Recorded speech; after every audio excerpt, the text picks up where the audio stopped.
네, 여러분 반갑습니다. 오늘은 열왕기 하서에 대해서 공부를 하겠습니다.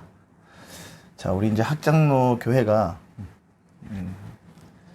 원래 들어서 이제 성경 읽기와 성경 공부를 시작한 지 이제 반년이 지나가고 있습니다. 그래서 상권이 끝나고 이제 학원으로 들어가는 첫 주일입니다. 그죠? 자, 이제 힘을 내셔서 끝까지 새하늘과 새 땅, 오늘 이제 요한계시록까지 같이 함께 경주할 수 있기를 바랍니다. 자, 열왕기 하서는요, 여지껏 읽었던 책의 내용과는 좀 약간 패턴이 다르게 들어갑니다. 기본이 탄탄히 잘 되어 있어야 됩니다. 열왕기 상서까지의 기초, 이게 되어 있지 않으면 그 뒤에는 알아듣기 힘듭니다, 여러분. 지금부터 시작을 하는 것도 새 마음 새 뜻으로 시작하는 것도 좋죠. 하지만 자료가 이미 인터넷에 잘 올라가 있기 때문에 그 흐름만큼이라도 익히고 들어오시는 게 좋습니다. 뭐 다 그렇진 않겠지만 대체로 열왕기 상서까지의 내용이 제대로 숙지되어 있지 않으면 그 뒤에는 전체적으로 다 이해하시기는 쉽지 않은 부분이 있습니다. 그래서 잘 따라오신 분들은 끝까지 힘을 내시고요. 새로 시작하시는 분들은 시간을 내서 지금부터 공부를 하시는 내용이 이해가 안 되면 틈틈이 앞의 자료들을 찾아보실 수 있기를 바랍니다. 그래야 이해가 됩니다. 또 열왕기 하서의 큰 특징은 뭐냐면 지금부터 선지서가 중간중간에 끼어들기 시작합니다. 선지자들은 하나님께서 보낸 사람들이죠. 하나님께서 백성들에게 전할 말씀이 있어서 선지자를 세워서 보낸 분들입니다. 그럼 선지자들이 선지서를 왜 들고 하나님의 말씀을 들고 왜 백성에게 갔을까요? 그건 백성들이 잘못하고 있기 때문입니다.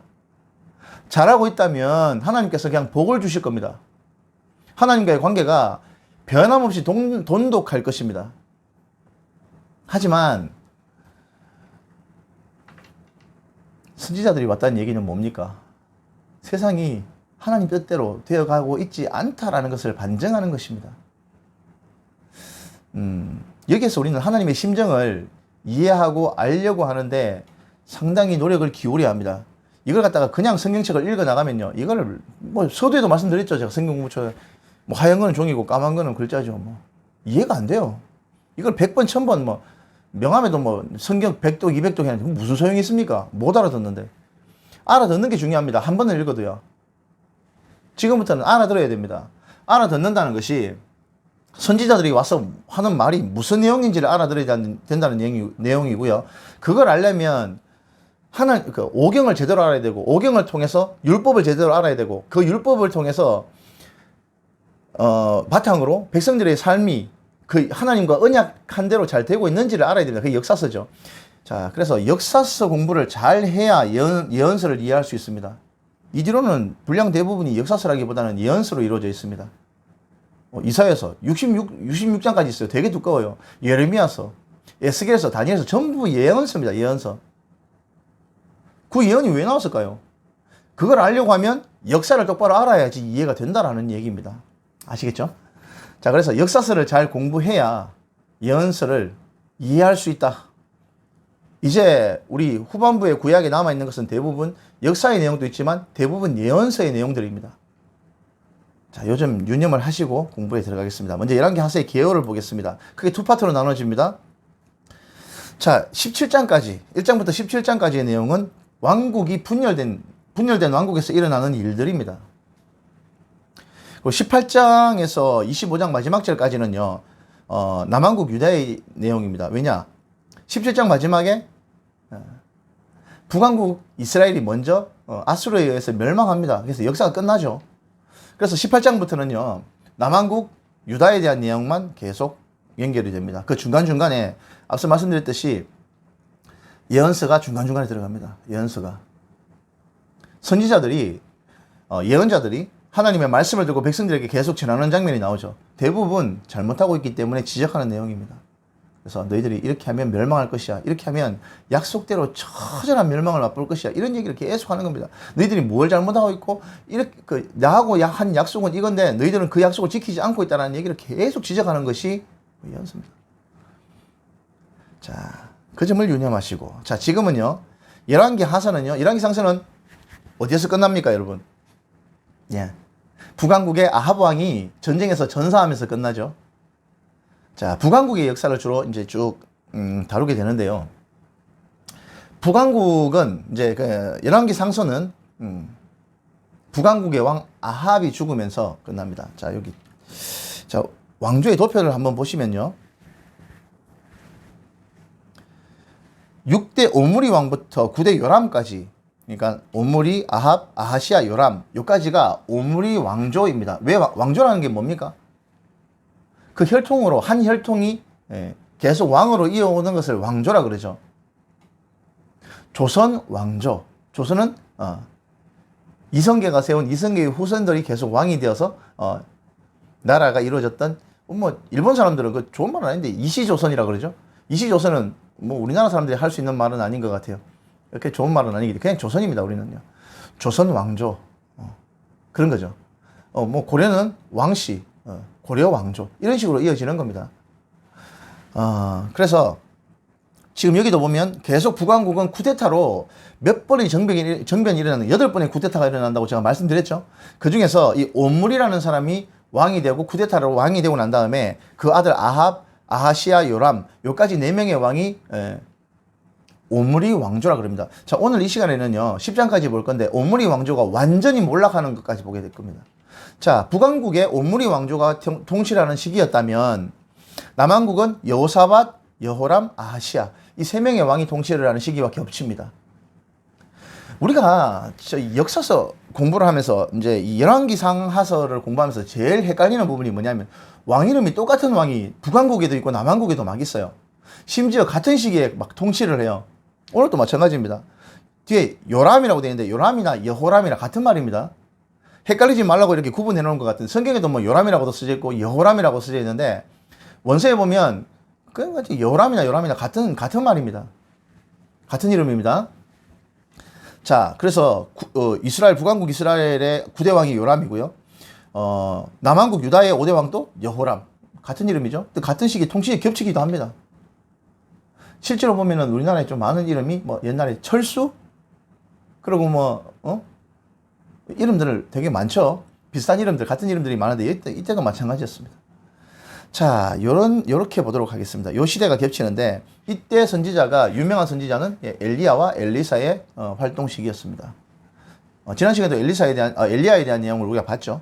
근데 엘리야가 그 활동을 끝내고 그 제자 엘리사에게 그 사역을 물려주는 장면. 오늘 또 그것도 보게 될 것이고, 아까 말씀드렸듯이 오므리, 아합, 아하시아, 요람으로 이어지는 이 오므리 왕조가 오늘 이 10대 왕 예후에 대해서 완전히 끝장이 납니다. 그 내용까지 쭉 보도록 하겠습니다. 자, 먼저 1장 말씀을 한번 보겠습니다. 1장에는요, 아합이 죽고 난 다음의 일로 그 일이 시작이 됩니다. 자, 한번 보겠습니다. 1장 1절에서 4절까지의 말씀을 한번 보도록 하겠습니다. 아합이 죽은 후에 모압이 이스라엘을 배반하였더라. 아하시아가 사마리아에 있는 그의 다락 난간에서 떨어져 병들매 사자를 보내며 그들에게 이르되 가서 에그론의 신 바알세붑에게 이 병이 낫겠나 물어보라 하니라.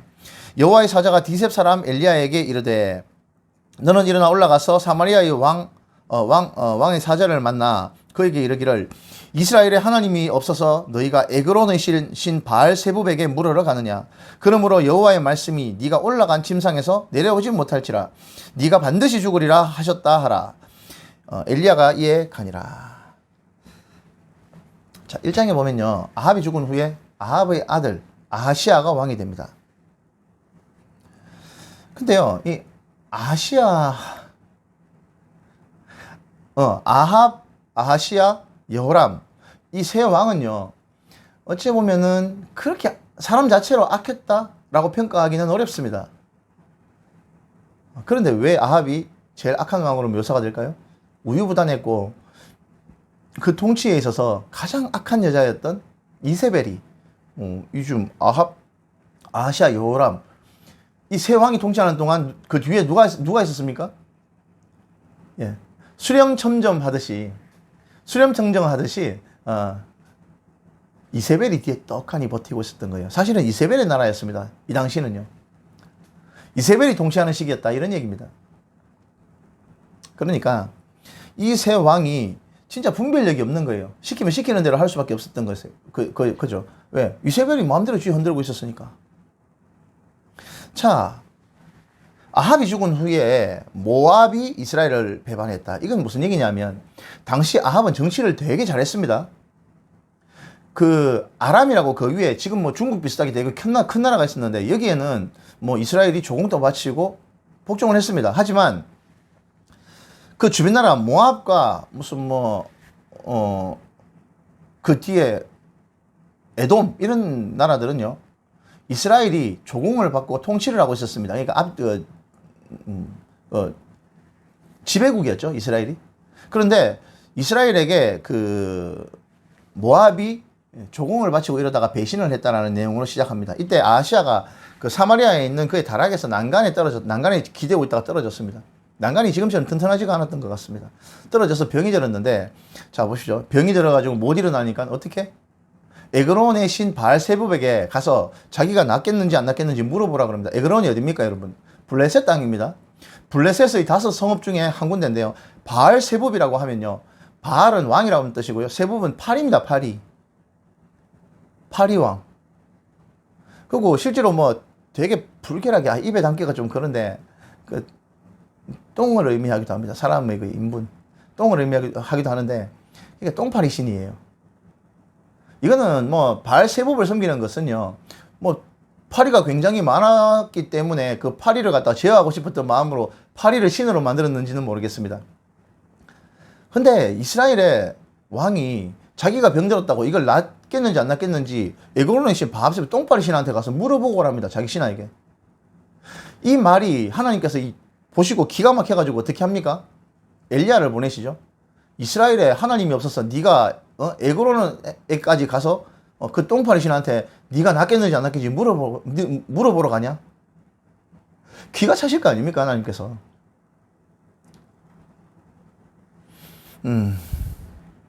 네가 반드시 죽으리라. 네가 올라간 침상에서 내려오지 못하고 반드시 죽을 것이다 라고 얘기합니다.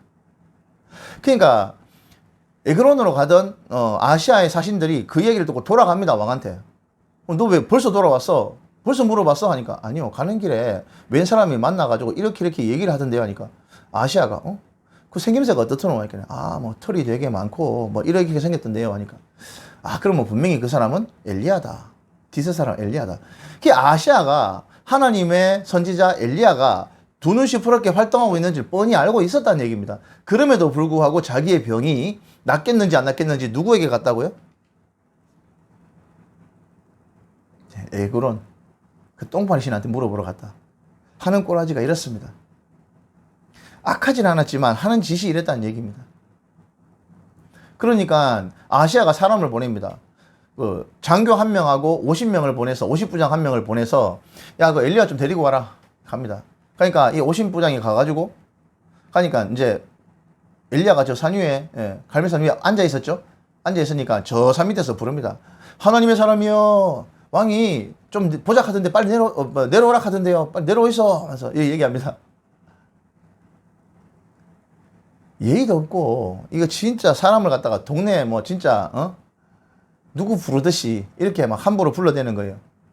공경심이라고는 전혀 없는 겁니다. 하나님의 사람을 공경해야 되는 것도 있지만 하나님의 말씀이 그에게 있잖아요.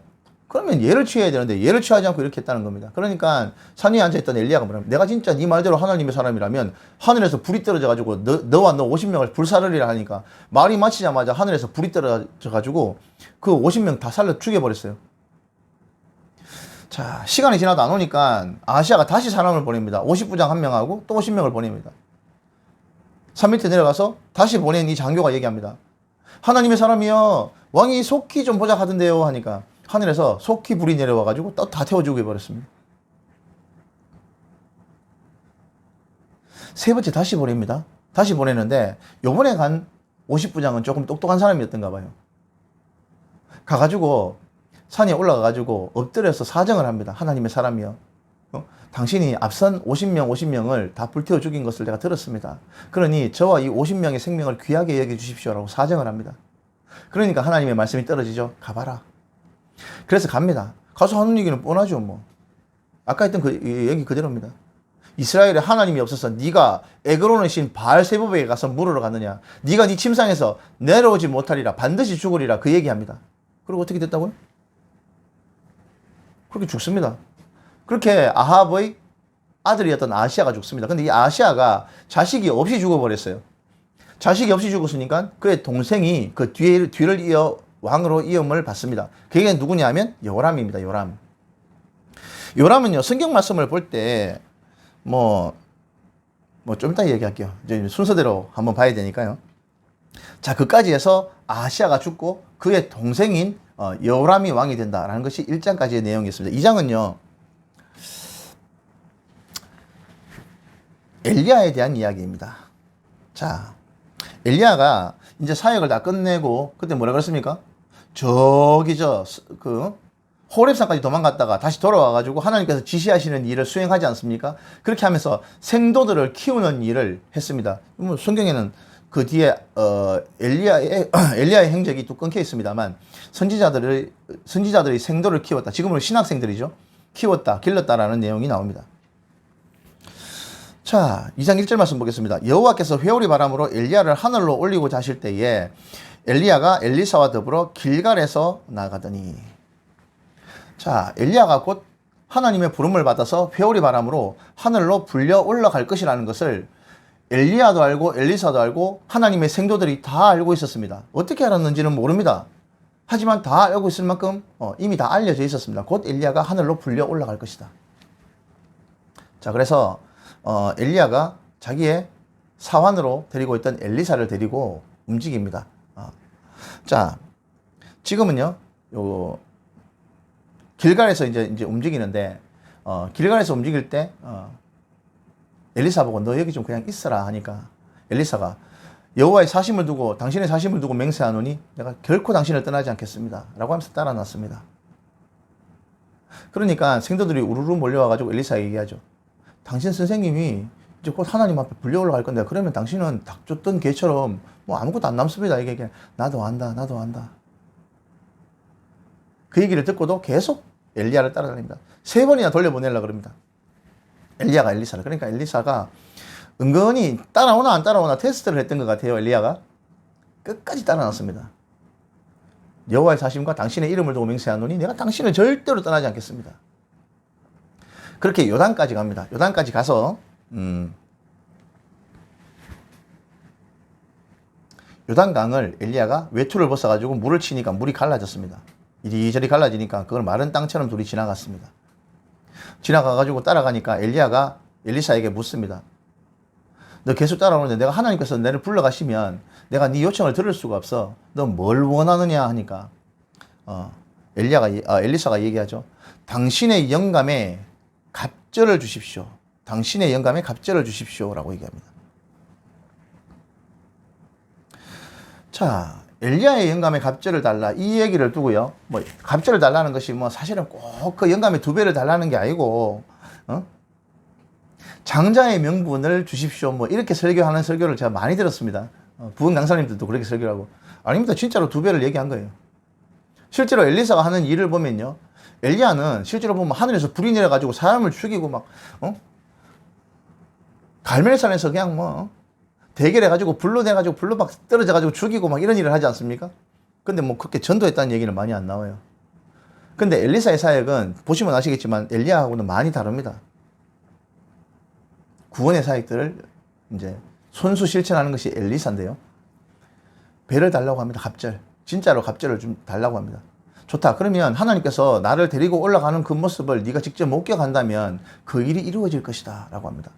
자, 그렇게 길을 가는데 불병거와 불마차가 와가지고 2사람 사이를 떼놓습니다. 같이 올라가 버리면 안 되잖아요. 회오리 바람에. 떼놓고 난 다음에 바람이 불어가지고 엘리야가 하늘로 불려 올라가 버립니다. 그러니까 엘리사가 목 놓아옵니다. 가지 마십시오. 선생님 어디 가십니까? 이스라엘의 병거와 마병이여 하면서 소리를 지르면서 막 절규합니다. 그래도 엘리야는 하늘로 올라가 버린 이유죠. 엘리야의 하나님은 그러니까 팔랑팔랑 하늘에서 엘리야의 외투가 떨어지죠. 그걸 들고 엘리사가 엘리야의 하나님은 어디 있습니까? 라고 이제 물을 치니까 물이 갈라져 버렸어요. 이 모습을 뒤에서 숨어서 지켜보고 있던 선지자들의 생도, 직접 찬성은 못하고 쫄랑쫄랑 따라다니면서 그 뒤에 따라다녔던 생도들이 있었나 봐요. 그 모습을 보고 엘리야의 영감이 엘리사에게 임하였다 하면서 엎드려가지고 절을 하는 내용까지가 바로 2장의 내용입니다. 여러분, 이 내용을 보면요, 선지자들이 생도라는 사람들은 계속 뒤에서 엘리사를 말리기만 합니다. 당신 그렇게 따라가다가 닭 쫓던 개처럼 진짜 팽당합니다 하면서 직접 일의 중심에 들어가지는 못하고 따라다니면서 훈수만 뜨기 시작하는 거예요. 훈수만 뜨고 뜨면서 따라다니는 거예요. 교회도 이런 분들 많죠. 일의 중심에 들어가지는 못하고 뒤에서 편까지만 해댑니다. 일을 하는 사람은 많은 고충이 있는 거예요. 하지만 지가 직접 일을 하지도 않으면서 뭐 남이 해놓은 일 가지고 이러쿵저러쿵 입을 대는 사람들이 많습니다. 이게 더 안 좋은 거예요, 여러분. 이 사람들도 마찬가지입니다. 심지어 어떻게 하는지 아십니까? 엘리야가 하늘로 올라갔지 않습니까? 올라간 모습을 자기들도 멀리서 봤을 거예요. 봤음에도 불구하고 뭐라고 하냐면 엘리사에게 얘기합니다.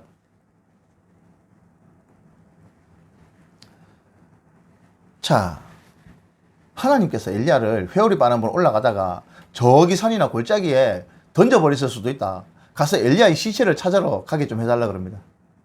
하나님도 못 믿는 거예요. 하나님 하시는 일을 걱정하는 거예요. 요새도 이런 분들도 많고요. 엘리사가 가지 마라. 그럼 쓸데없이 가지 마라.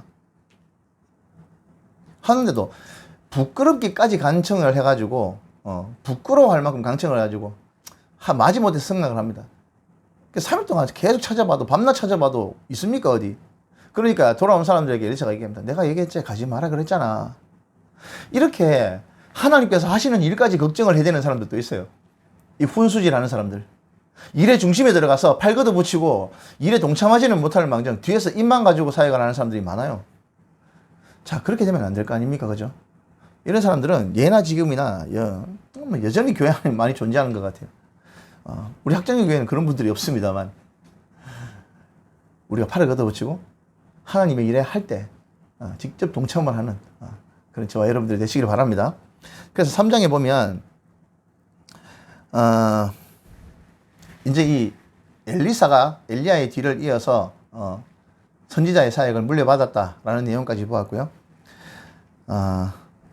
2장 그 뒤에 보면요. 그렇게 사역을 받았던 엘리사가 사역을 하는 장면이 2개가 나옵니다. 2장 19절에서 22절은요. 여리고에 있었는데요. 여리고에 쓴 물이 고쳐지는 내용이 나옵니다. 쓴 물을 고쳐주었고요. 그렇게 내려오는데 참 이해할 수 없는 부분이 나옵니다. 23절에서 24장까지 한번 보겠습니다. 2장 23절에서 24장입니다. 엘리사가 하나님의 선지자로 엘리야의 뒤를 이었다는 것을 사람들이 다 알고 있었는데 참 이상한 일이 벌어져요. 23절입니다. 엘리사가 거기 베델로 올라가더니 그가 길에서 올라갈 때에 작은 아이들이 성읍에서 나와 그를 조롱하여 이르되 대머리여 올라가라 대머리여 올라가라 하는지라. 엘리사가 뒤로 돌이켜 그들을 보고 여호와의 이름으로 저주하며 곧 수풀에서 암콤들이 나와서 아이들 중에 42명을 찢었더라. 참 이해하기가 힘들어요. 왜냐하면 엘리야라는 이름의 뜻이 뭐라고 했습니까? 여호와는 엘리 하나님이시다. 여호와 그가 하나님이시다 라는 뜻이라고 그랬죠. 근데 엘리사는 뭐냐면 엘리 하나님은 사는 구원자라는 뜻입니다. 구원. 하나님은 구원이시다.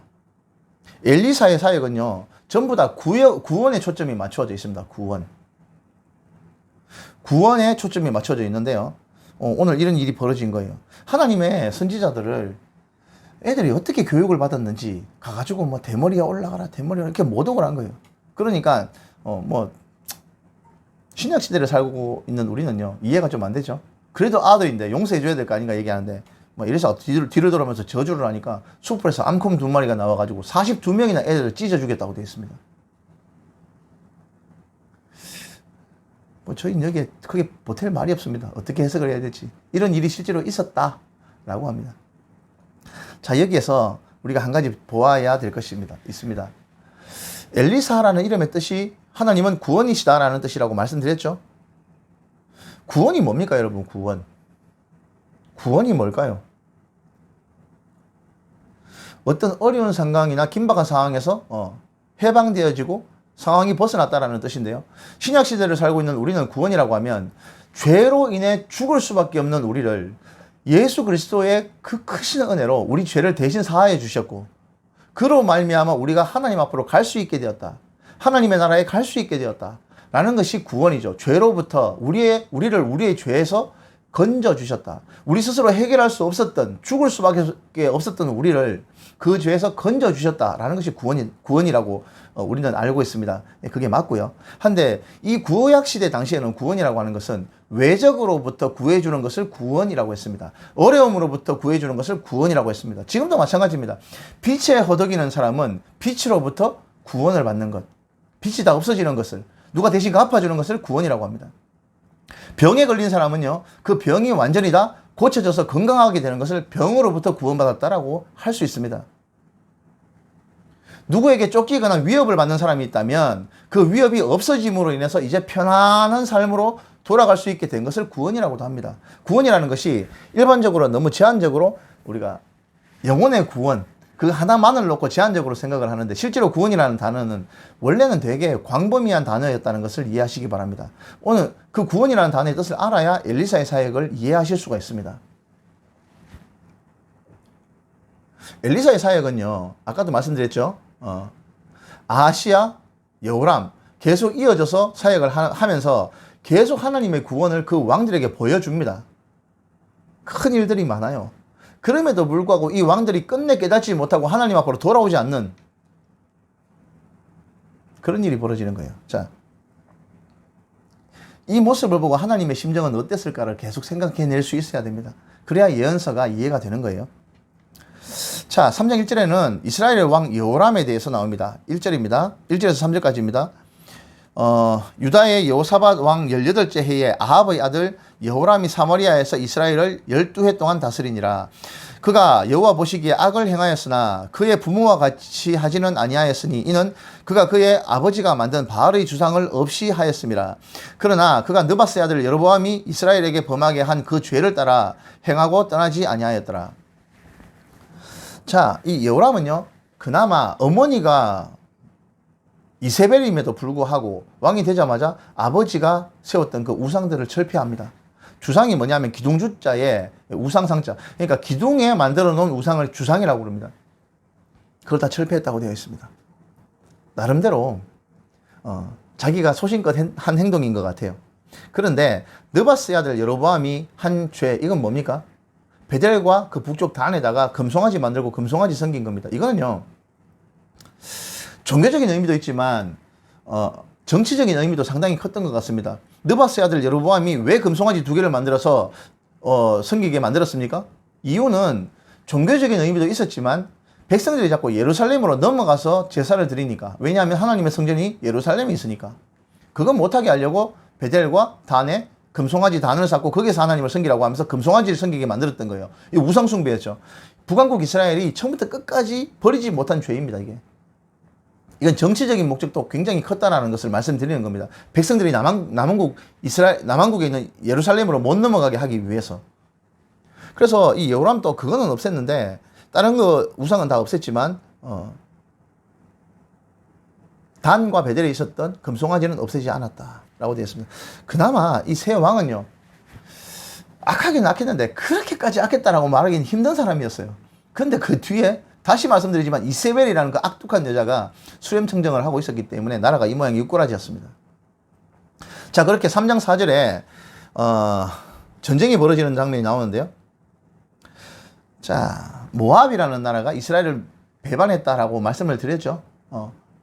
모압이라는 나라가 이스라엘을 배반하면서 일어나는 일입니다. 4절에서 5절까지 보겠습니다. 모압 왕 메사는 양을 치는 자라 새끼 양 10만 마리의 털과 숫양 10만 마리의 털을 이스라엘 왕에게 바치더니 아합이 죽은 후에 모압 왕이 이스라엘 왕을 배반한지라.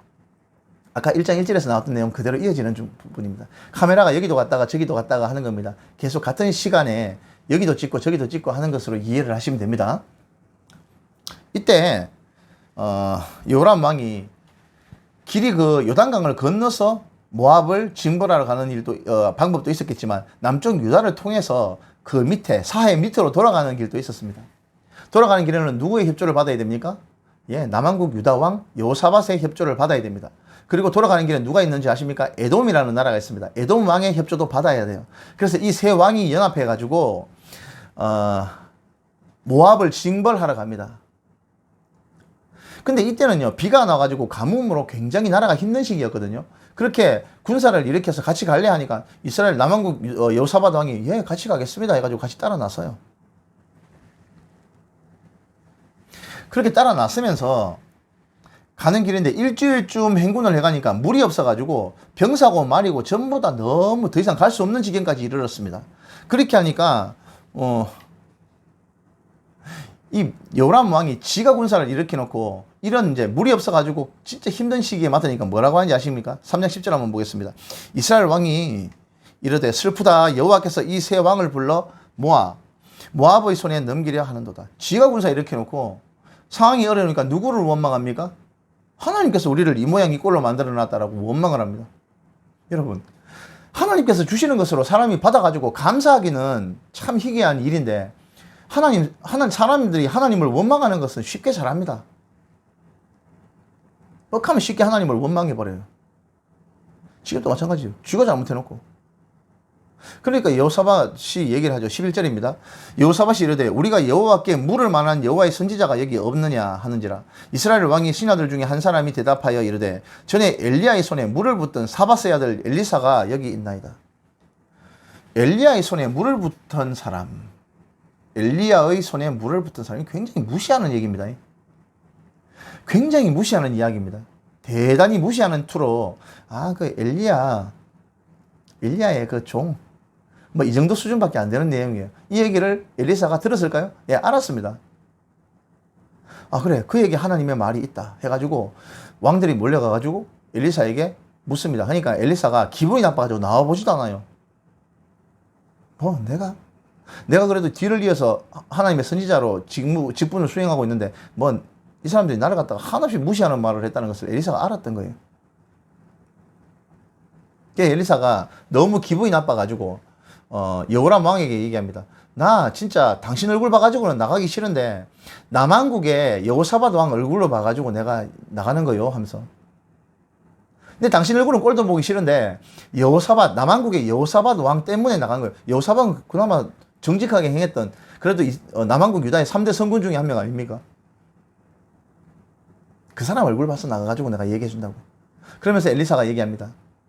내일 이맘때면 너가 물을 얻고 지금 비도 이슬도 내리지 않고 구름도 없지만 천둥 번개도 없지만 내가 너에게 물을 주겠다. 하나님께서 물을 주겠다. 걱정하지 마라라고 얘기합니다. 근데 진짜 마른 하늘 마른 땅에서 물을 넣는 것은 오히려 작은 일이다. 너희가 치러 가려고 하는 그 모압도 내일쯤에는 너희 앞에 다 패퇴하게 될 것이다 라는 예언을 합니다. 그 말씀 이후에 어떤 일이 있냐면 3개국 연합군이 앉아가지고 있는데 갑자기 게을러서 물이 펑펑펑펑 하면서 물이 막 흘러내려오는 거예요. 엘리사의 말대로. 그러니까 말들과 군사들이 그 물을 먹고 힘을 얻었겠죠. 근데 아침에 그렇게 물이 막 흘러내려왔던 거예요. 근데 반대 진영, 이스라엘 진영이 있으면 물이 흘러내려와가지고 그 물을 먹습니다. 근데 반대 진영에 있었던 모압 군사들은 이스라엘과 그 세 연합군이 쳐들어온 줄 알고 있었거든요. 밖에를 보니까 비도 안 오고 그 천둥 번개나 구름도 없었는데 물이 막 있을 리가 없지 않습니까? 근데 그게 뭐로 보이냐면 아침에 해가 뜨면서 뻘겋게 비치니까 이게 피로 보였던 거예요. 당연하죠. 비가 온 적이 없는데 물이 있다고 생각을 안 했겠죠.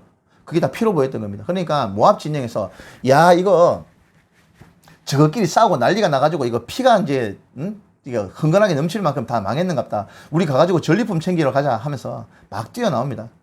무장도 안 하고 모압 사람들이 막 뛰어나옵니다. 앉아가지고 물을 먹고 있던 이스라엘하고 그 세계 연합국은 어떻습니까?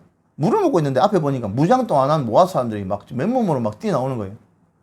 그래서 어떻게 해요? 칼을 차고 있었던 3대국 연합군은 그냥 무방비로 나오는 사람들을 죽이기 시작합니다. 물매를 가지고 따라 죽이기 시작합니다. 그제서야 뭐가 잘못됐다는 것을 느낀 모압 왕은 도망가고 또 도망가다가 그 연합을 뚫고 또 도망가려고 하다가 결국 안 돼가지고 자기 아들을 번제로 드리고 그렇게 겨우 벗어납니다. 그 내용이 바로 3장까지의 내용입니다. 여러분 엘리사가 이렇게 해서 하나님 앞에 구원을 주셨다면 깨달아야 될 거 아닙니까? 이제는. 그럼에도 불구하고 끝내 깨닫지 못합니다. 깨달으려고 하지도 않습니다. 시도도 하지 않습니다. 계속 보겠습니다. 4장입니다. 다시 카메라는요, 왕궁을 벗어나서 엘리사에게로 카메라가 돌아갑니다. 4장에는 엘리사가 가난한 과부를 도와주는 내용이 나옵니다. 4장 1절입니다. 선지자의 제자들이 아내 중에 한 여인이 엘리사에게 부르짖어 이르되 당신의 종 나의 남편이 이미 죽었는데 당신의 종이 여호와를 경외한 줄을 당신이 아시는 바니이다. 이제 빚준 사람이 와서 나의 두 아들들을 데려가 그의 종을 삼고자 하나이다 하니. 선지자의 생도 중에 한 명이 죽어버렸던 것 같아요. 그의 아내와 그의 아이들이 너무 생활고로 힘들어했던 것 같습니다. 그래서 엘리사에게 와가지고 통사정을 하는 내용이죠. 그러니까 어떻게 합니까? 엘리사가 그 딱한 사정을 보고 그러면 안 되지 하면서 너희 집에 기름 있느냐 하게 기름 한 병밖에 없다고. 기름 한 병이 있습니다 하면 될 낀데 이 여자가 뭐라면 기름 한 병밖에 없고 아무것도 없습니다. 이렇게 대답합니다. 사람의 생각은요, 쪼그러들면 사물을 보는 시각이 달라지는 것 같아요. 기름 한 병 있습니다 라고 하면 될 거를 기름 한 병밖에 없는데요, 이렇게 대답합니다. 우리도 말하는 본세를 좀 바꿉시다. 그래야 복을 받는 말 본세가 있어요. 같은 말이라도, 그죠? 그러니까 엘리사가 너 가서 주변의 이웃들을 다니면서 그릇이라는 그릇은 다 빌려와라. 그러니까 아들하고 둘이 돌아다니면서 주변에 있는 그릇을 다 빌려오죠. 자, 그렇게 빌려오니까 그 기름에 한 병 있는 기름을 그 그릇에 부으라 하니까 계속 붓습니다. 붓는데 마르지 않고 계속 나오는 거예요. 그렇게 빌려온 그릇이 다 차니까 이제 어머니 더 이상 그릇이 없는데요 하니까 그제서야 기름이 끝쳤다고 되어 있습니다. 그러니까 엘리사가 가서 그 기름을 팔아가지고 빚을 갚고 나머지 걸로 너희 모자가 생활을 해라 라고 하면서 구원을 베풀어 줍니다. 하나님은 구원이시다. 이렇게 구해줍니다. 이거를 보고 저도 부흥회 가니까 어떤 부흥 강사가 이런 얘기를 하더라고요. 그릇은 성도의 믿음이래요. 그리고 기름은 성령이래. 영적인 해석한답시고 이제 그렇게 얘기를 하더라고요. 지금도 그런 얘기 하는 사람 들어있을걸요. 그런데요, 이거는 하나님께서 이 모자에게 구원을 베풀어 주시는 것을 설명하는 것이지, 그릇은요, 그릇이고요. 기름은 그냥 기름입니다, 여러분. 왠지 아십니까? 그 뒤에 보면 그 그릇에 부은 기름을 팔아가지고 생활을 했잖아요. 그러면 성령을 팔아가지고 생활합니까? 말도 안 되는 소리 아닙니까? 이런 식으로 무리하게 해석을 해서 성경 본질을 흐리면 안 되는 거예요. 여러분, 성경은 성경 있는 그대로 먼저 보고 그 다음에 의미를 파악하려고 애를 쓰는 것이 맞습니다. 네, 이 점에 실수가 없었으면 좋겠습니다. 자, 그렇게 4장 8절에 보면 수넴이라는데 되게 부자 여인이 있었습니다. 이게 8장에서 37절까지의 내용인데요. 사실 이렇게 상세하게 설명을 하면 시간이 너무 많이 가는데 제가 이 수넴 여자의 이야기는 꼭 얘기를 하고 갈 수밖에 없기 때문에 말씀드리겠습니다. 갈 때마다 엘리사와 엘리사의 사원들에게 이 부자 여인이었던 존귀한 여자는요, 되게 성심성의껏 대했습니다. 정성을 다했죠. 그러니까 엘리사가 너무 고마워가지고 부릅니다. 이 여자는요, 부자이기도 했고 정치적인 영향도 대단했던 것 같습니다. 그래서 이 여자에게 보답을 하고 싶어서 엘리사가 너희가 왕이나 혹시나 뭐 군대 높은 사람들에게 부탁할 일 있으면 나한테 해라. 내가 가서 잘 얘기해 줄게 하니까 이 여자가 뭐라 그랬냐면 보겠습니다. 4장 8절부터 말씀을 보겠습니다. 하루는 엘리사가 수넴에 이르렀더니 거기에 한 귀한 여인이 그를 간곤하여 음식을 먹게 하였으므로 엘리사가 그곳을 지날 때마다 음식을 먹으러 그리로 들어갔더라. 그죠?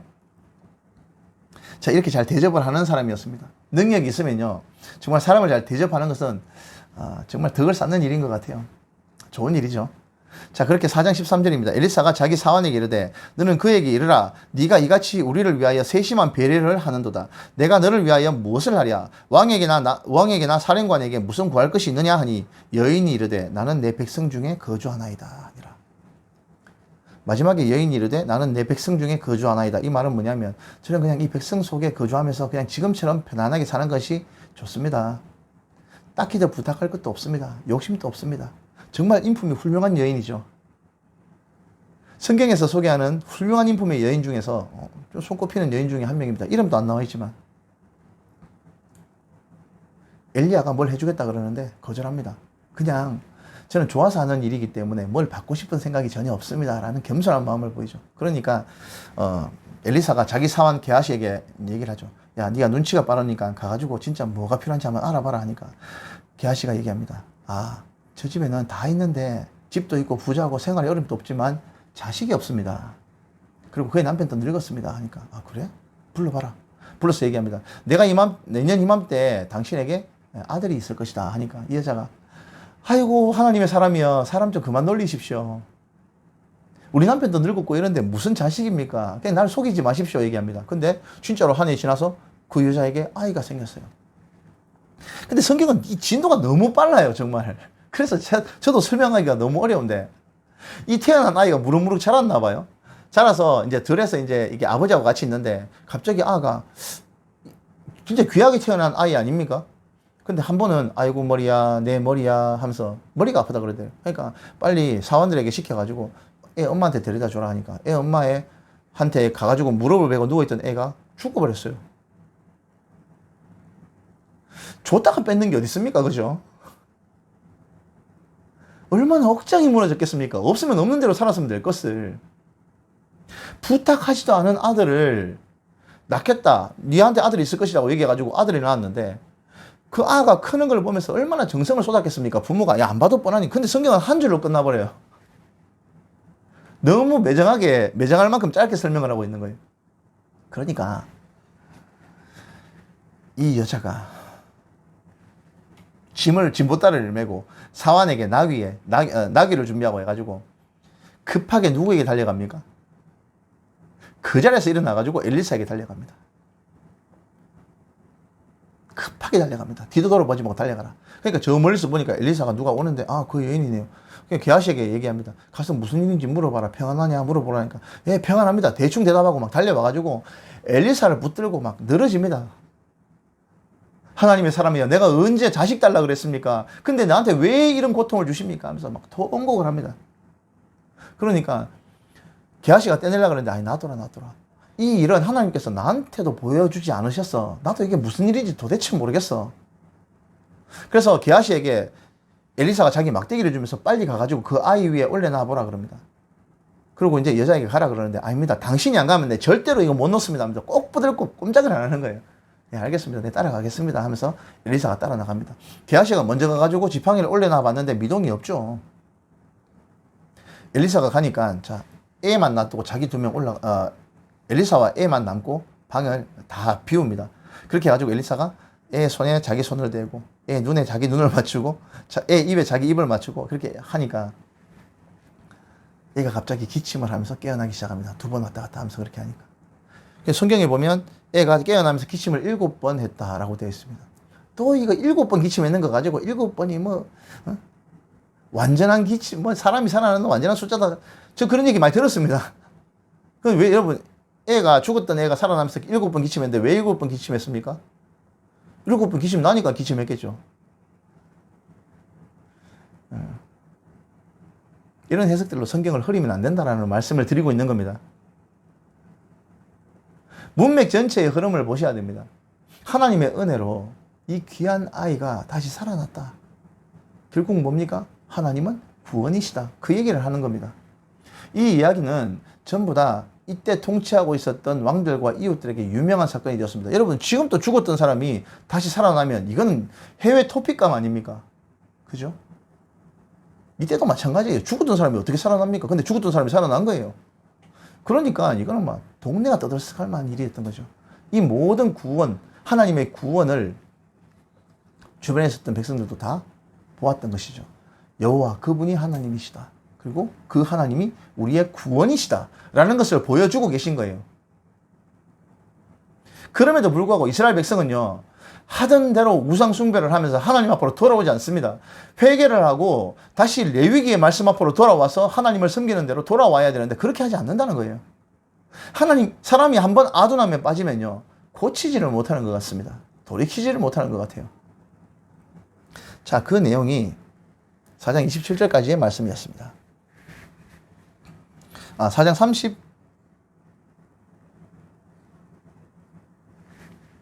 4장 25절까지의 말씀이 있네요. 4장 37절까지 말씀이 있구나. 예. 그리고 4장 38절에는요, 독이 든 국을 엘리사가 해독하는 장면이 나오고요. 그리고 4장 42절은요. 보리떡 20개로 100명이 먹고 남았던 일이 있었습니다. 이거는 뭐 신약시대 보면 오병이어 사건. 뭐 오병이어 보리떡 20개로 100명 먹고 남는 게 우리 인간적인 생각으로는 더 쉬웠겠네요. 예수님께서는 보리떡 5개 물고기 2마리로 5,000명 먹고도 남았죠. 12광줄이나. 하나님 앞에는요. 이 물질적인 제약이라는 것이 큰 의미가 없는 것 같아요. 뭐 우주 만물을 만드신 분 아닙니까? 이건 뭐 보리떡 2개로 100명 먹고 남는 게 그분 앞에 일이겠습니까? 근데 우리한테는 되게 신기한 거예요. 이런 거 계속 보고 싶은 거예요. 이런 신기한 일들이 앞에도 말씀드렸지만 믿음 없는 사람이 믿음 있는 사람이 되게 만들어주지는 않는다라는 거예요. 우리의 믿음은요. 하나님을 바로 알고 바로 섬기며 그분과 동행하려고 하는 마음에서 시작하는 겁니다. 이런 신기한 이적은요. 출애굽할 때 이스라엘 백성들이 제일 많이 봤습니다. 근데 그 사람들 중에서 갈렙과 여호수아, 여호수아와 갈렙 빼고는 다 죽었잖아요. 그 많은 기적을 본 사람들도. 우리는요, 조용히 앉아서 이 말씀 앞에 앉아서 하나님이 어떠신 분인지 또 그분과 동행을 하는 삶을 사는 것이 진짜인 줄을 여러분 믿으시기 바랍니다. 자, 5장에는요, 진도가 되게 느리네요. 이거 역사서는 그런 것 같아요. 나만 장군이 문둥병을 치료하는 장면이 나옵니다. 되게 유명한 내용이죠. 나만 장군은요, 북쪽 아람 왕국, 되게 큰 나라였죠. 대국의 실권자였습니다. 왕이 가장 아끼는 사람이었죠. 그럴 수밖에 없었던 것이 나라의 중추적인 역할을 했고 나라를 위기에서 구한 사람이었기 때문에. 근데 이 나만 장군이 문둥병이 걸려버렸어요. 5장 1절입니다. 아람 왕의 군대 장관 나만은 그의 주인 앞에서 크고 존귀한 자니 이는 여호와께서 전에 그에게 아람을 구원하게 하셨습니다. 그는 큰 용사나 나병 환자였더라.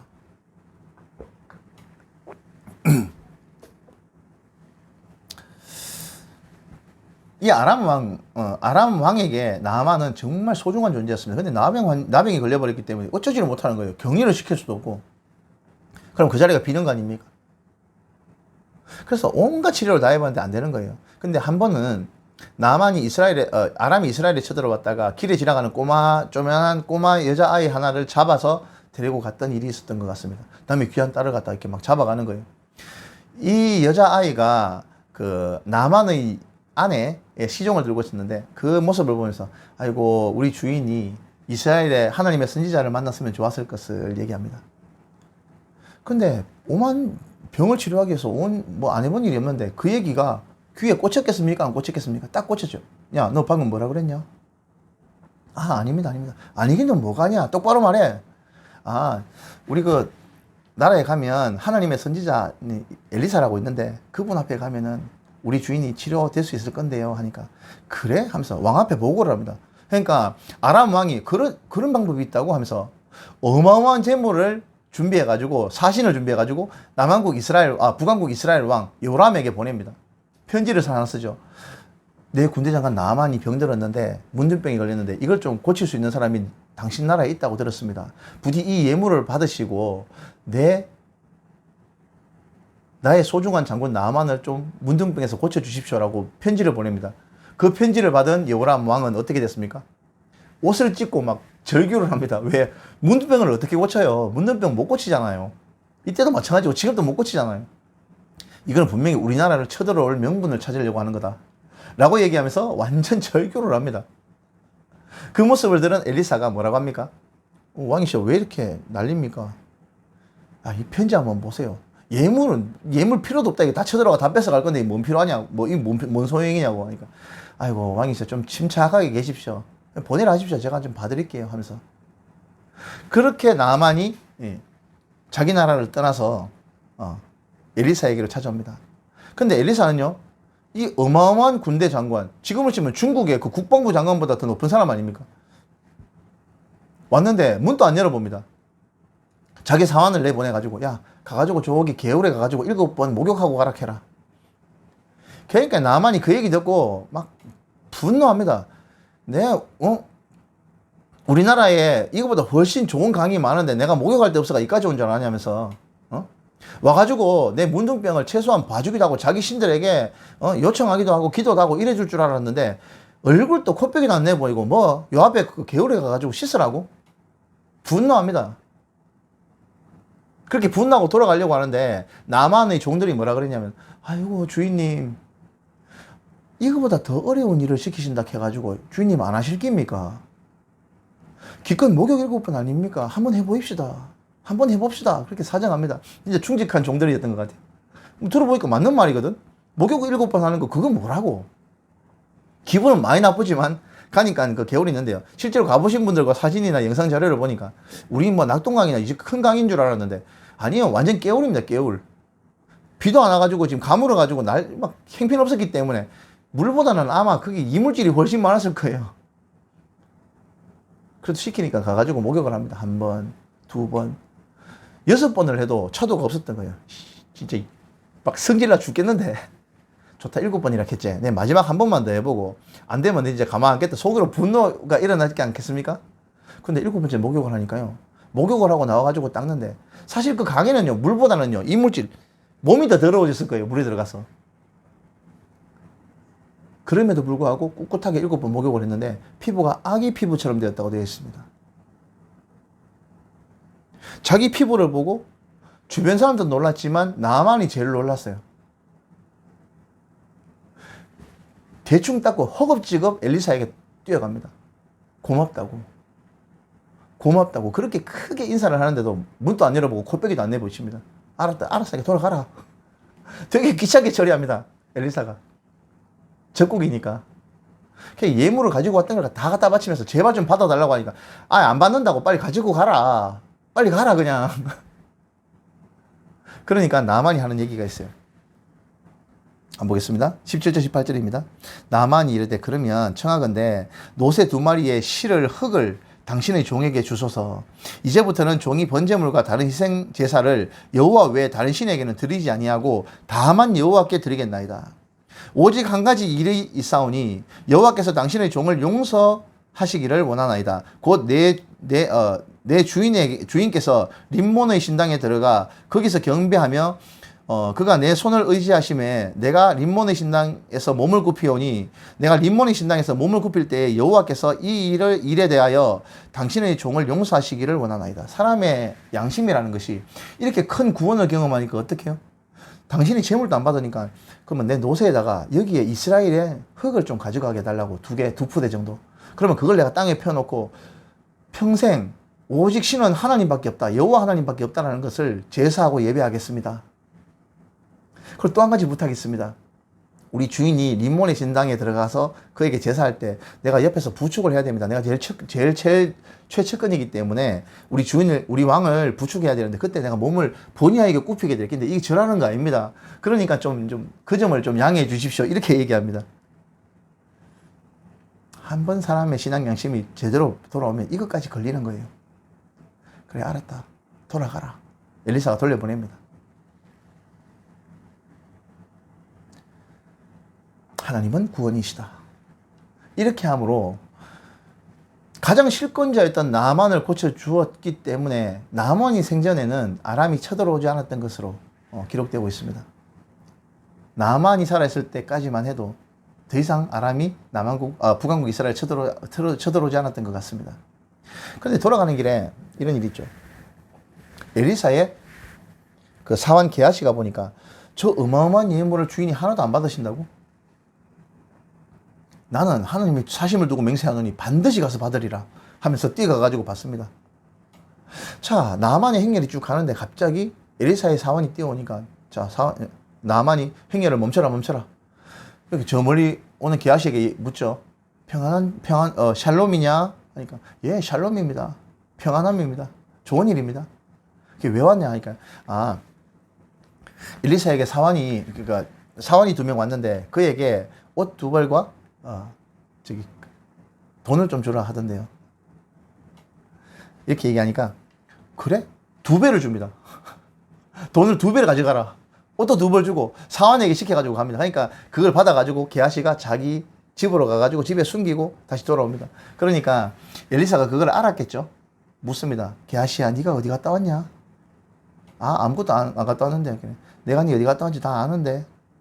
네가 지금 내가 받지 말라는 재물을 받았지 해서 나만에게 붙었던 그 문둥병이 너한테 붙을 거야. 하니까 그 즉시로 새하얀 문둥병이 게하시에게 붙어버렸습니다. 자, 이 일이 5장에 있는 나만에 대한 일이었습니다. 자, 이렇게 계속 엘리사는 구원을 베풉니다. 여호와 하나님을 섬기는 성도들이 많이 늘어나서 더 이상 지금 있는 이 건물이 부족하니까 성도들이 가가지고 건물을 지으려고 합니다.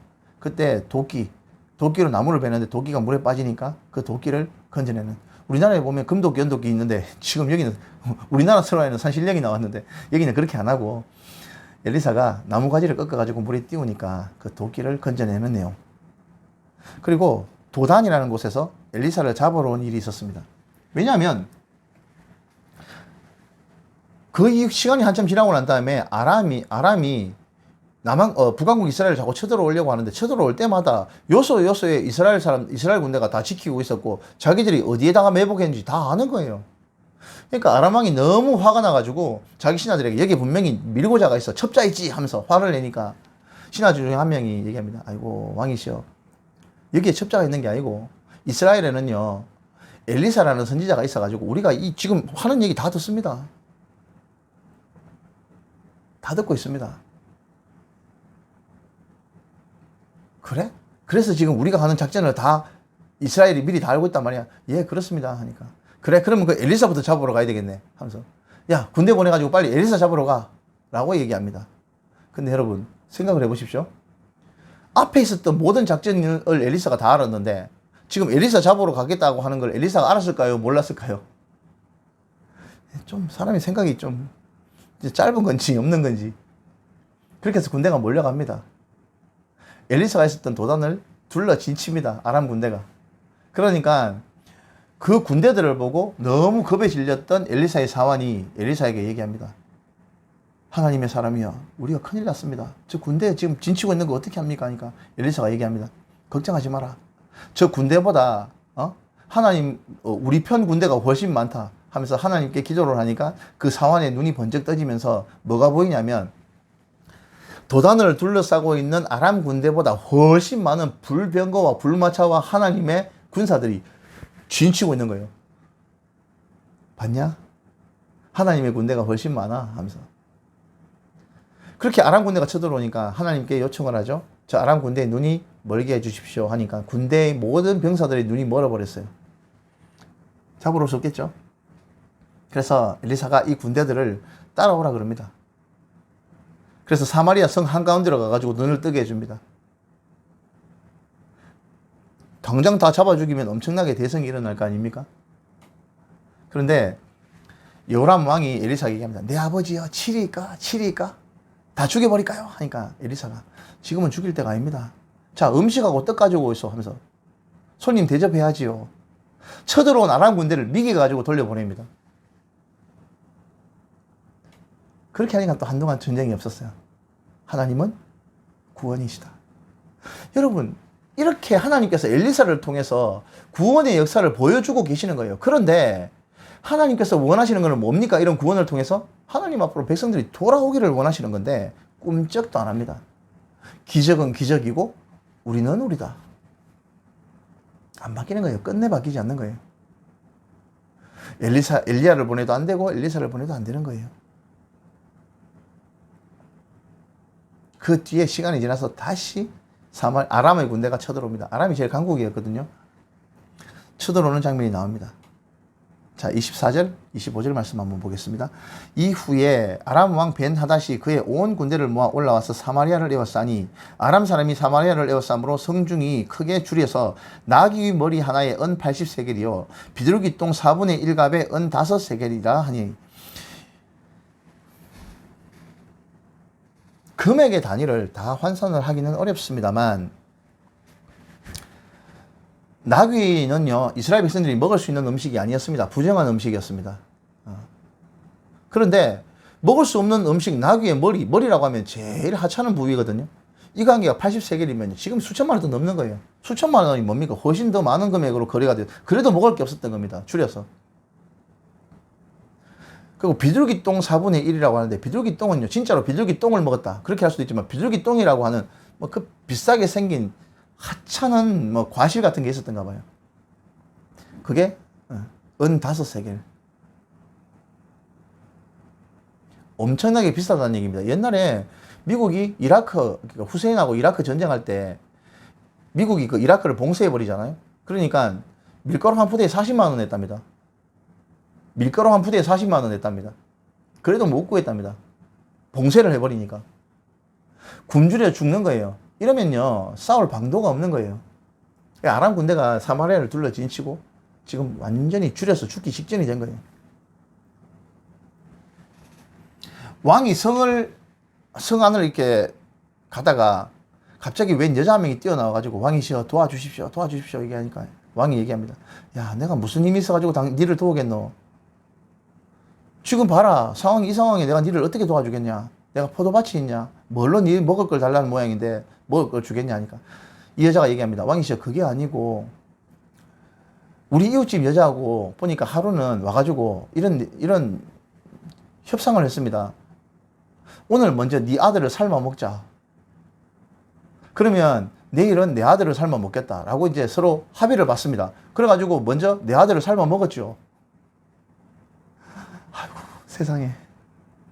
그리고 그 다음날이 돼서 그 여자에게 가가지고 자, 이제 네 아들 차례니까 네 아들 삶아 먹자니까 그 여자가 지 아들을 빼돌려 버렸습니다. 하나님, 그 왕이시여, 이것 좀 도와주십시오. 이렇게 하고 앉아 있습니다. 지금 보니까 얼마나 굶주렸으면. 이 얘기를 듣고 왕이 옷을 찢고 하는 얘기가 뭔지 아십니까? 엘리사를 욕합니다. 엘리사의 모가지가 붙어 있으면 하나님이 내게 벌에 벌을 대드리기를 원하노라 하면서 지가 돌이키지 않아서 이런 기근이 온 거고 아람이 쳐들어온 것이라고 생각은 안 하고요. 엘리사 때문에 이런 일이 벌어졌다라고 생각을 하는 거예요. 그래서 왕이 사신을 보냅니다, 엘리사에게. 그러니까 엘리사가 장로들하고 앉아있다가 얘기합니다. 아유, 왕의 사신이 오고 있네. 나가봐야 소용없겠다 하면서.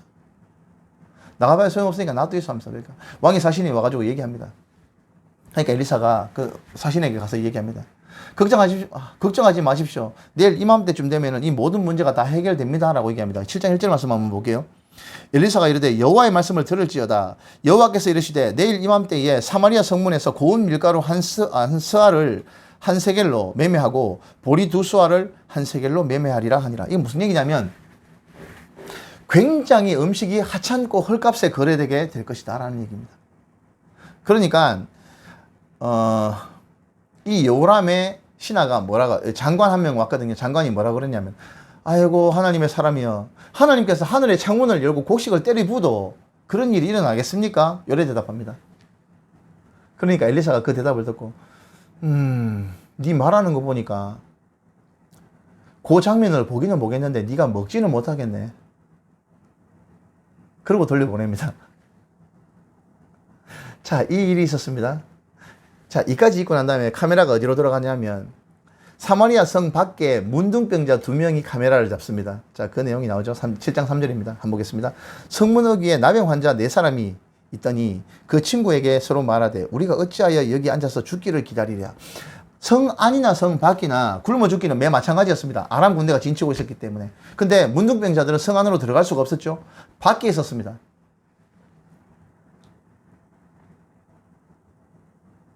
그래서 이 문둥병자 4명이 앉아서 상의를 하죠. 야, 이래 앉아가지고 굶어 죽거나 가가지고 아람 군대에 가가지고 맞아 죽거나 이래 죽거나 저래 죽거나 마찬가지 아이가. 요즘 코로나 때문에 그런 얘기 많이 하더라고요. 뭐 굶어 죽거나 코로나 걸려 죽거나 그런 얘기 하시는 분들도 있더라고요. 워낙 힘드니까요. 이제도 마찬가지예요. 워낙 기근이 심했기 때문에 남양 환자들이 얘기합니다. 굶어 죽거나 아람 군대에 가가지고 맞아 죽거나 똑같다. 아람 군대에 가가지고 거기서 먹을 거 좀 찾아보자. 사마리아 성 안에는 먹을 게 없다 하면서 그래 뭐 네 말이 맞는 것 같다 하면서 그 설리바 질질 끌고 아람 군대가 진치고 있는 진영으로 설리바 질질 끌고 갑니다. 근데 웬걸 이 문둥병자들의 발걸음 소리와 설리바 질질 끄는 소리가 아람 군대에는 무슨 소리 들렸냐면 어마어마한 군대가 지축을 울리면서 자기들에게 쳐들어오는 소리로 들렸던 겁니다. 분명히 사마리아는 굶어 죽기 직전이었고 싸울 힘이 없는데 어디서 이런 군대가 오느냐 하니까 저 애굽하고 다른 데서 지금 엄청나게 이스라엘을 도와주러 오는 것 같다면서 놀래가지고 병기도 못 챙기고요. 있는 그대로 몸만 다 달아나 버립니다. 이 사실을 모르고 있었던 문둥병자들은 슬리퍼 질질 끌고 아람 군대로 천천히 갔겠죠. 문둥병자들이 무슨 힘이 있어가? 먹어가지고 굶어 죽기 일보 직전에 문둥병자들이 힘이 있었겠습니까? 그렇게 질질 끌고 갑니다. 근데 문둥병자들이 아람 군대에 들어가니까 어떤 일이 생깁니까? 아무도 없네. 솥에 밥 짓던 거, 김 모락모락 나는 거 그대로 남아있고요. 고기 그대로 남아있고요. 병거와 금은 뭐와 뭐 아람 군대가 탈취했던 뭐 이런 것들이 다 그대로 남아있는 거예요.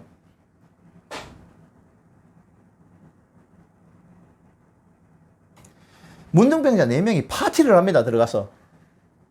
음식도 먹고 먹고 싶은 대로 먹고 금은 모아 가지고 막 자기 뭐 어디에 숨겨놓고 신나게 먹고 잔치를 합니다.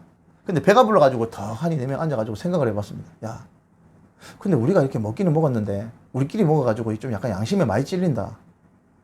저 사마리아 성에 가가지고 이거 좀 얘기해주면 안 되겠나? 그래, 뭐 우리 뭐 숨겨놓을 만큼 숨겨놨고 어차피 저 사람들 우리하고 섞일 일도 없으니까 가 얘기 좀 해주자 하면서 가가지고 사마리아에 가가지고 얘기해줍니다. 아람 군대 다 도망갔습니다. 아무도 없습니다. 나오세요. 괜찮아요. 하니까 그 얘기를 들은 사람이 왕에게 보고를 합니다. 진짜인지 아닌지는 모르겠지만 가가 확인해봐라 해가지고 기병 몇 명을 보내가지고 확인을 하니까 진짜로 다 도망가고 없는 거예요. 그 사실이 왕도 알았고 백성들도 알았습니다. 성문을 열고 사람들이 쏟아져 나오기 시작합니다. 그러니까 아까 엘리사에게 갔던 그 장관 한 명 있었다 그랬죠.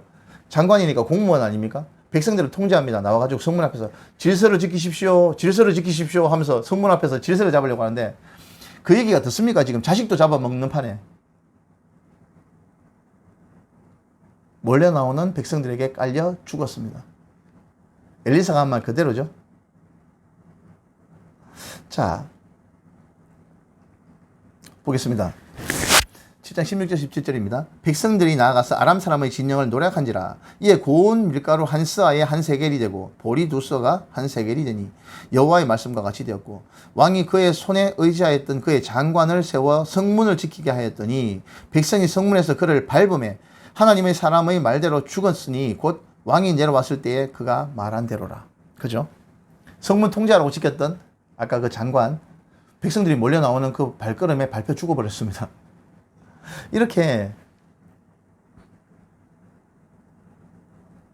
하나님께서 예루살렘 엘리사의 말대로 구원을 해주신 장면이 나오죠. 하나님은 구원이시다.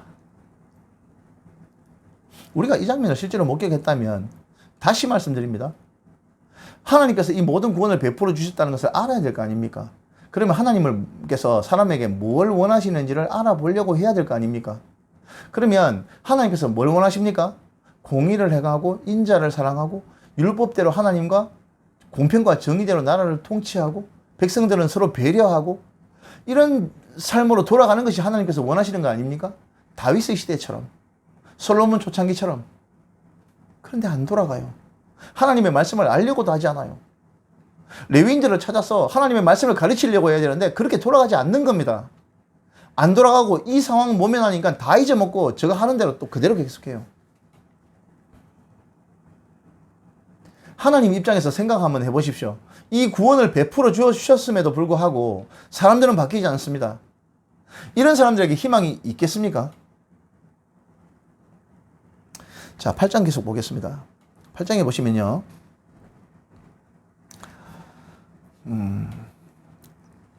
8장 1절입니다. 엘리사가 이전에 아들을 다시 살려준 여인, 그 수넴 여자죠. 이르되 너는 일어나서 내 가족과 함께 거주할 만한 곳으로 가서 거주하라. 여호와께서 기근을 부르셨으니 그대로 이 땅에 7년 동안 임하니라. 여러분, 엘리야 때 기근 가뭄이 몇 년이었습니까? 3년 6개월이었죠. 그런데 엘리사 때는 7년입니다.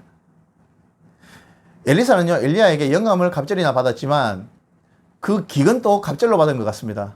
7년을 기근을 만납니다. 그래서 잠깐 피하라 그래가지고 블레셋 땅에 가가지고 이 여자가 7년 동안 피해 있다가 돌아오는 장면이 나옵니다. 그 내용을 읽어보시면 압니다. 이거까지 다 하면 너무 시간이 많이 가니까 한번 보고요. 자, 엘리사와 아람 왕 벤 하닷에 대한 이야기가 8장 7절에서 15절까지 이어집니다. 자,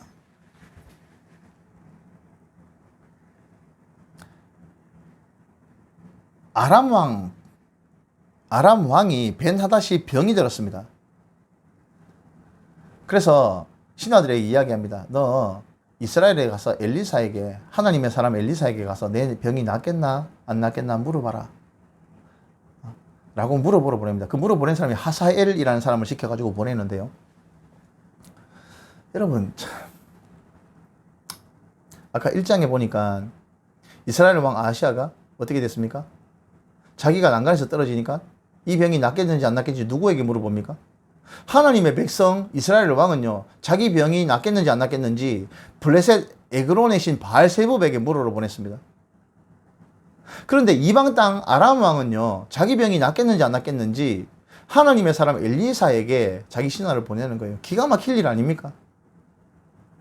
이스라엘이 이 모양이 꼴로 돌아가는 거예요. 자, 그러니까 하사엘에게 얘기합니다. 네 왕에게 돌아가가지고 당신이 살 거라고 얘기를 해라. 대신에 이건 거짓말이다. 네가 왕이 될 건데, 하사엘에게 얘기합니다. 하사엘을 갖다가 엘리사가 째려봅니다. 부끄럽게까지 째려봅니다. 네 좀 있으면 네가 아람의 왕이 될 건데, 네가 우리 쳐들어와가지고 우리 백성들에게 얼마나 많은 해를 끼칠지 내한테 다 보여. 어쩌겠습니까? 그래도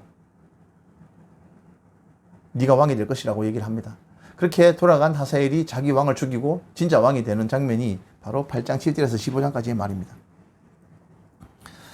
자, 8장 16절에서 29절은요, 요람과 아하시아에 대한 내용이 나옵니다. 자, 요람 왕이 될 때에 이제 예루살렘에서 요람이 다시 8년 동안 통치하는데, 북왕국 왕도 요람, 남왕국 왕도 요람입니다. 이게 헷갈리죠. 자, 에돔 왕이 배반해서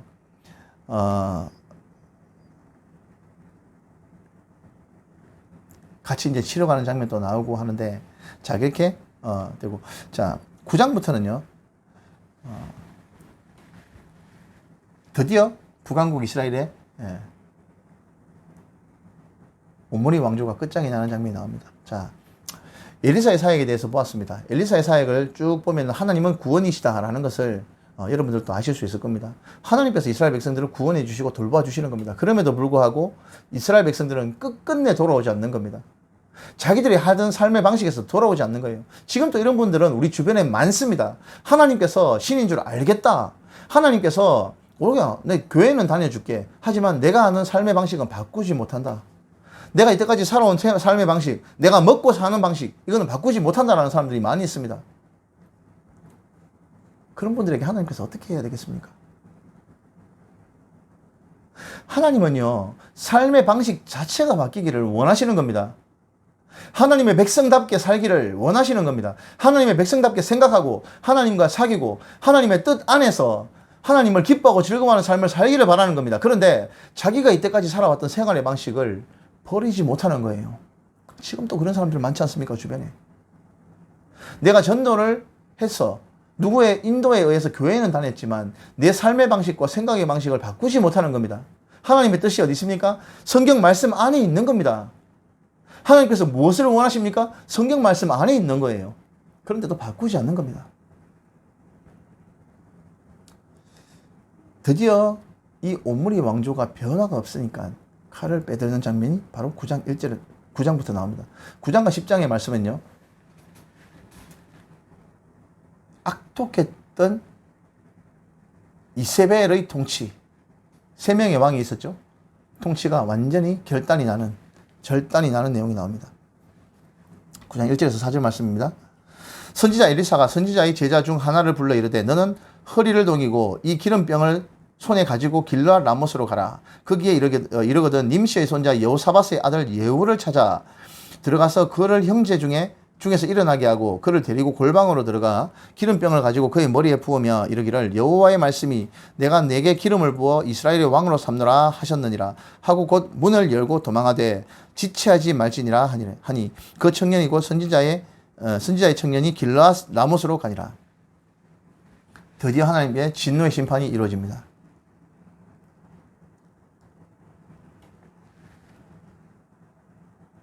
여기 보시면요, 이 예후 예후가 어떤 사람이냐? 님시의 손자 여호사밧의 아들이라고 하는데 이 여호사밧은 남왕국 유다의 왕 여호사밧하고는 다른 인물입니다. 동명이인입니다.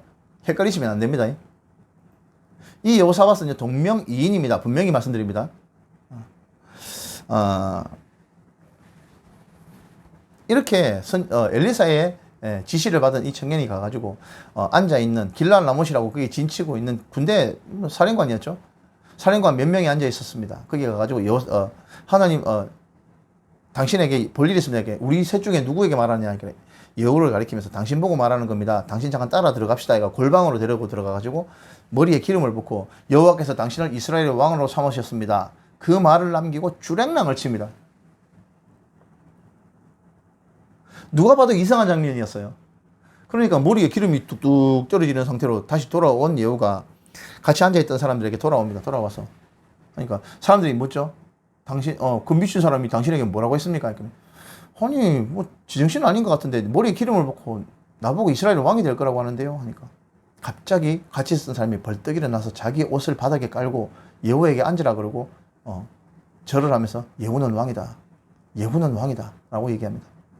그렇게 왕으로 추대된 예후는요, 제일 먼저 입단속을 시키고, 어디로 가냐면 마차를 끌고 미친 듯이 마차를 몰아서 사마리아로 갑니다. 길랄 라못은요, 요단강 건너 꽤 먼 거리였는데, 미친 듯이 말을 봅니다. 이 사람의 특징은요, 말을 미친 듯이 모르는 게 이 사람의 특징이었어요. 끌고 달려갑니다. 그러니까 병사들이 따라가죠. 멀리서 여호람이 병들어 있었습니다. 그러니까 병문안 온다고 아시아 왕, 그때 이스라엘은 남왕국 유다에는 아시아가 왕이 되었거든요. 아시아가 왕이 되어가지고 병문안 와 있는 상태였습니다. 멀리 보니까 누가 한 명이 마차를 미친 듯이 몰고 오는 거예요. 그래서 왕이 가가지고 무슨 일인지 알아봐라. 좋은 일이냐. 가가지고 물어보니까 너 비켜. 다시 왕이 사신을 보냈는데 다시 비켜. 내 뒤로 비켜 하면서 왕이 직접 내려가가지고 묻습니다. 예후여 무슨 일로 이렇게 왔소 하면서 물어보니까 너와 네 아비의 집과 이세벨의 집이 여호와 앞에 그 악독한 일을 했는데 평안하기를 원하느냐 하면서 칼을 빼들고 여호람을 그 자리에서 죽여버립니다. 그러니까 반역이다고 난리가 납니다. 그렇게 살해되는 장면이 9장 14절에서 26절까지의 말씀입니다. 이 이야기를 듣고 남왕국에서 병문안 와 있던 아시아가 도망을 가려고 합니다. 도망을 가려고 하니까 그거 따라가가지고 예후가 또 찔러 죽여버립니다. 이 예후가 오므리 왕조 결단 내는 장면은요, 정말 우리 영화에 보면 정말 긴박한 장면으로 돌아갑니다. 급박하게 돌아가요. 정말 박진감 넘치는 내용이에요.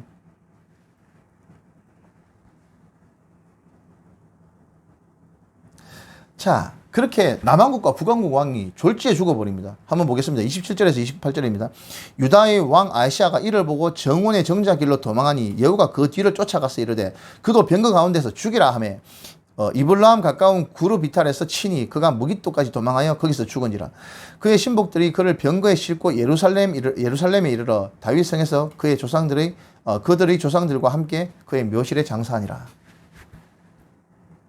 그렇게 두 왕을 그 자리에서 예후가 쳐 죽여버렸습니다. 그리고 마차를 미친 듯이 몰아서 어디로 갔겠습니까? 북왕국 이스라엘 실권자 이세벨. 9장 30절에서 37절 말씀입니다. 30절에서 31절 보겠습니다. 미친 듯이 마차를 몰아가지고 사마리아에 이세벨이 있는 곳으로 달려갑니다. 예후가 이스라엘에 오니 이세벨이 듣고 눈을 그리고 머리를 꾸미고 창에서 바라보다가 예후가 문에 들어오매 이르되 주인을 죽인 너 시므리여 평안하냐 하니. 이세벨은 대단한 여자죠. 쿠데타가 일어나가지고 자기 아들과 남왕국 유다의 왕이 죽었는 줄, 자기 사위죠. 자기 사위가 죽었는 줄 얘기를 다 들었음에도 불구하고 창가에 앉아가지고 눈을 그리고 있었답니다. 눈을 그리고 머리를 꾸미고 있었답니다. 이세벨이. 진짜 대단한 여자 아닙니까? 그렇게 창밖을 이렇게 내려다 보니까 성 위에서 창밖을 내려다 보니까 예후가 마차를 미친 듯이 몰고 들어오는 거예요. 그래서 주인을 죽인 너 시므리여. 시므리가 누굽니까? 이 앞전에 보면 시므리를 오므리가 죽이고 왕이 되지 않습니까? 그게 오므리 왕조 아닙니까? 시므리도 자기 주인을 죽이고 자기가 왕이라고 지칭을 했던 사람입니다. 앞에 왕 중에 한 명이 있습니다. 그래서 그 사람을 빗대어서 비아냥거리면서 얘기하는 겁니다. 너 시므리야 평안하냐 하니까 여우가 이렇게 올라다 보니까 이세벨이 눈을 그리고 머리를 꾸미고 있거든요. 이 상황에. 그래서 여우가 묻습니다. 그 위에 내 편이 될 자가 누구냐 하면서 소리를 지르니까 넷이 두 명이 빼꼼하게 고개를 내밉니다. 너가 내 편이 될 것 같으면 그 여자 지금 밖으로 집어 던져. 그러니까 넷이 두 명이 이세벨을 창밖으로 집어 던져버립니다. 이세벨의 피가 튀가지고 말에도 튀고 담에도 튀었다고 되어 있습니다. 죽었는지 사는지 모르겠습니다. 그 길로 예후가 말하기도 좀 그런데요. 마차를 몰아가지고 이 이세벨의 시체를 마차로 갈아버립니다. 그냥 미친 듯이 마차를 몰아가지고 갈아버려요. 그리고는 내려가지고 들어가가지고 음식을 먹었다라고 되어 있습니다. 예후도 대단하죠. 군인입니다. 이 사람은요. 그냥 음식을 먹고 이제 배를 좀 채우고 난 다음에 밑에 신하들에게 얘기합니다. 에휴, 그래. 뭐 아무리 꼬리질해도 이세벨의 자가 왕의 딸이다. 가가 실제 수습해라 하니까 신하들이 나가보니까 머리와 손, 뭐 이게 시체 중에서 몇 개만 남아 있는 거예요. 수습할 시체가 없는 거예요. 그렇게 이세벨이 비참하게 죽었습니다. 하나님의 말씀에 보면 이세벨의 시체를 개들이 뜯어먹을 것이다 라고 되어 있죠. 이 악독한 이세벨이 이렇게 죽습니다. 예후는 여기에 그치지 않습니다. 10장 1절에서 보면요. 아합의 아들들을 이제 이 아들들이 그 유수한 똑똑하다는 사람들에게 다 보내가지고 교사로 삼아가지고 다 흩어놨었습니다. 이때 한번 보겠습니다. 11장 이때 예후가 아합의 아들들을 가르치고 있는 그 높은 사람들, 똑똑한 사람들, 고관들에게 편지를 보냅니다. 나 예후인데 너가 아합의 아들들을 가르치고 있는 줄 내가 알아. 자, 존말할 때 결정해라. 그 아들 중에 똑똑한 사람이 있으면 너가 왕으로 세워가지고 나를 대적해.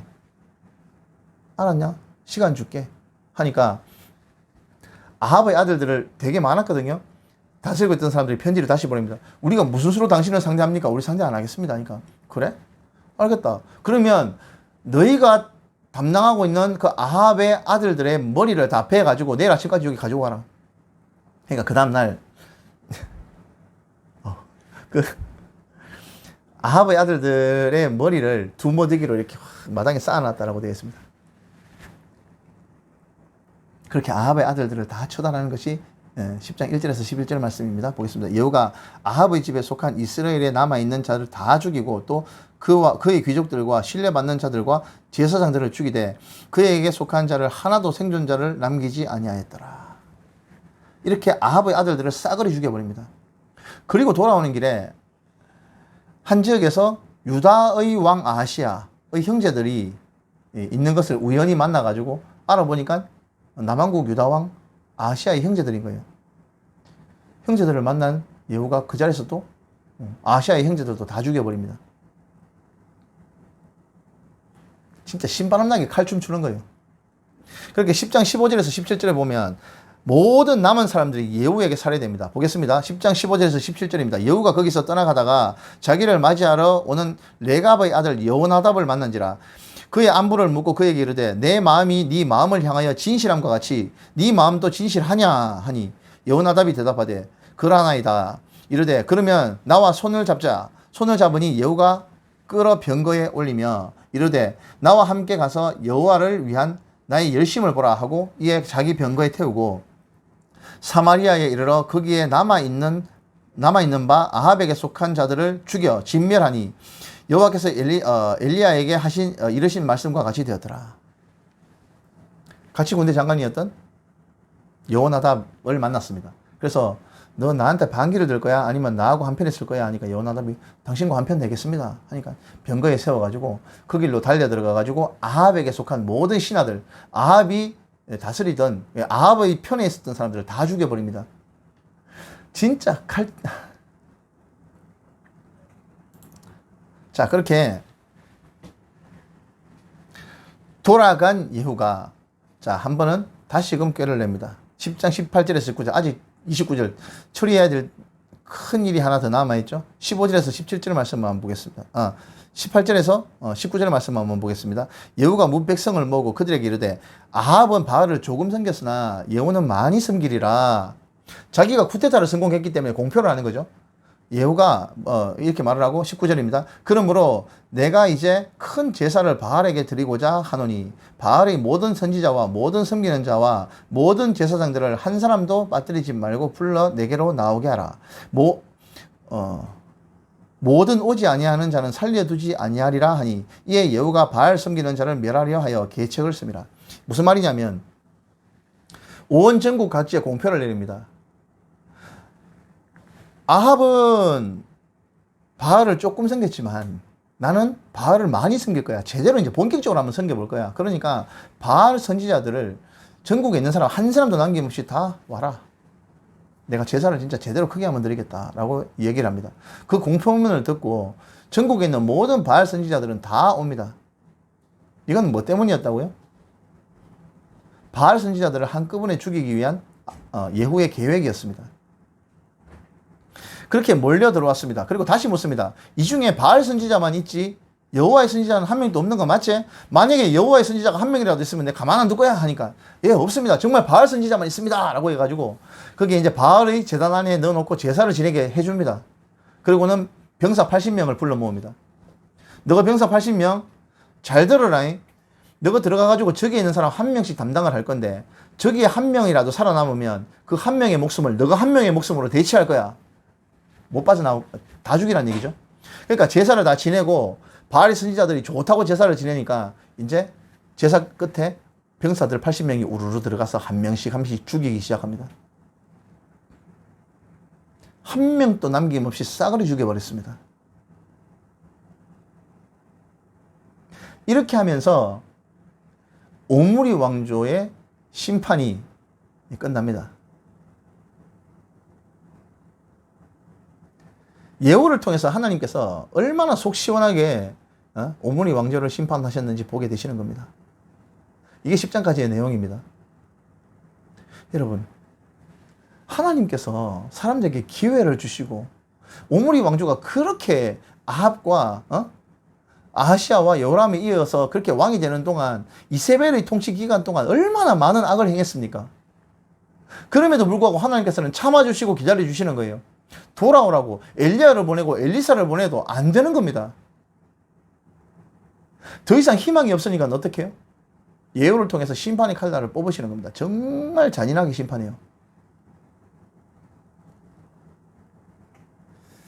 자, 보겠습니다. 10장 30에서 31절입니다. 여호와께서 여호와에게 이르시되 네가 나보기에 정직한 일을 행하되 잘 행하여 내 마음에 있는 대로 아합의 집에 다 행하였은즉 내 자손이 이스라엘 왕위를 이어 4대를 지내리라 하시니라. 그러나 여호와가 전심으로 이스라엘 하나님 여호와의 율법을 지켜 행하지 아니하며 여로보암이 이스라엘에게 범죄하게 한 그 죄에서 떠나지 아니하였더라. 이렇게 여호와가 속 시원하게 하나님의 심판을 다 완성은 했지만 느바스의 아들 여로보암의 죄, 금송아지를 섬겼던 그 죄, 그건 종교적인 의미도 있지만 정치적인 의미도 있었다고 되어 있죠. 여호가 왕이 되었을 때 백성들이 남한국으로 흘러 들어가 버리지 않게 하기 위해서 세웠던 그 금송아지를 없애지는 못했다는 얘기입니다. 하나님 앞으로 돌아오면 되는데 자기가 왕노릇 할 거라고 그 금송아지를 없애지 못했다는 겁니다. 이게 예후에 대한 평가입니다. 자, 이렇게 엘리야와 엘리사를 통해서 하나님께서 구원을 베풀어 주셨지만 근데 돌이키지 않는 오므리 왕조가 결국 이렇게 처단이 되었습니다. 여러분, 하나님은 구원이십니다. 그럼 우리가 그걸 알아듣고 하나님 앞으로 돌아와서 하나님의 백성다운 자세와 그 삶을 다시 한번 재정비하고 다듬어야 되는 것이 인지상정 아니겠습니까? 그런데 지금 그렇게 하지 않는 거예요. 이제부터 예언서가 나오기 시작할 겁니다. 엘리야와 엘리사는요, 선지자로 활동을 했지만 책으로 기록하지 않은 문서 비기록 예언자입니다. 하지만 문서 예언자들이 이제 곧이어 나오기 시작합니다. 그 모습을 보면서 우리는 뭘 알아야 되느냐 하면 하나님의 심정을 알려고 해야 됩니다. 예언서에는 하나님의 심정이 들어가 있어요. 하나님의 마음, 하나님의 심정이 들어가 있는 겁니다. 그래서 예언서를 이해하는 것은 정말 중요합니다. 왜? 그렇게 함으로 하나님이 어떤 분이신지를 우리가 알 수 있기 때문에. 자, 오늘 10장까지의 내용인데 성경은 역사에 대한 내용을 너무 효율적으로 썼기 때문에 설명할 게 너무 많았습니다. 여러분들 천천히 읽어보시면 너무 재밌는 내용입니다. 긴박하게 흘러왔던 내용이고요. 이 내용을 보시면서 역사를 바라보시는 하나님의 시각을 이해하시는 저와 여러분들 되시기를 바랍니다. 오늘은 10장까지 보았습니다. 오늘 강의는 여기까지 하겠습니다. 수고하셨습니다.